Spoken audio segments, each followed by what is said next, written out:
या देवी सर्वभूतेषु शक्तिरूपेण संस्थितः नमस्तस्यै नमस्तस्यै नमस्तस्यै नमो नमः।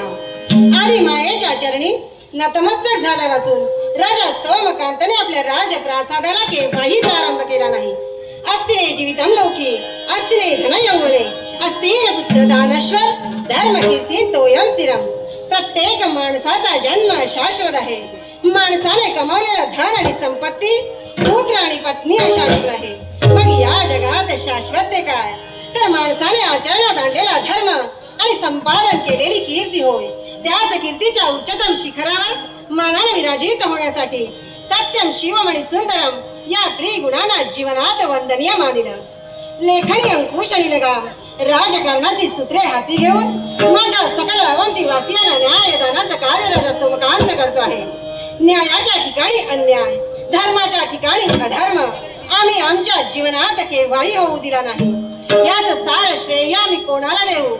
ज्या माऊलीनं खडा मांसाचा रक्ताचा गोळा 9 मास आपल्या उदरात सांभाळला, प्रसूत काळाच्या अनंत यातनाच्या माऊलीनं आमच्यासाठी सहन केल्या, तीच म्हणजे आमची मातृदेवता होय।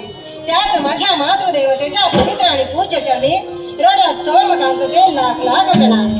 अगदी धर्म अधर्म नीती अनीती याचं तंतोतंत ज्ञान ज्या महापुरुषाने आम्हाला बहाल केलं तेच म्हणजे आमची पितृदेवता। अगदी या विश्वाच्या ठिकाणी 2 बोटांना धरून आम्हाला चालायला शिकवलं, त्याच माझ्या पितृदेवतेच्या पवित्र आणि पूज्य चरणी राजा सोमकांतचे शतशः प्रणाम। ओम ज्ञानं तिमिरान्धस्य ज्ञानाञ्जनया शलाकया चक्षुरुन्मिलितं येन तस्मै श्री गुरवे नमः तस्मै श्री गुरवे नमः। ज्ञान संपादन करण्यासाठी तब्बल 12 वर्षाचा काळ आम्ही आमच्या गुरुमाऊलींच्या सानिध्यात घालविला। 12 वर्षाच्या प्रदीर्घ काळानंतर आमची पावले अवंती नगरीच्या ठाई पडली आणि त्याच वेळी आमचा राज्यारोहणही झाला।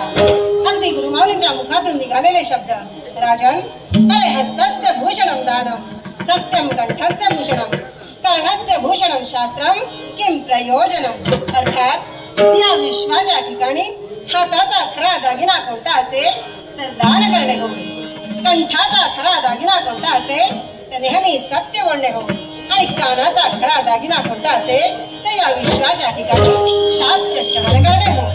हे 3ही दागिने ज्या माणसाजवळ आहेत त्याच्यासारखा अन्य श्रीमंत कुणीही नाही।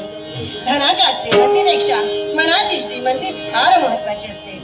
184 फिरून शेवटी मिळते ती ही मानवी काया आणि ही मानवी काया जर का सार्थकी लावायची असेल तर मानवा भक्ती मार्ग बरवा, भक्ती मार्ग बरवा, भक्ती मार्ग बरवा।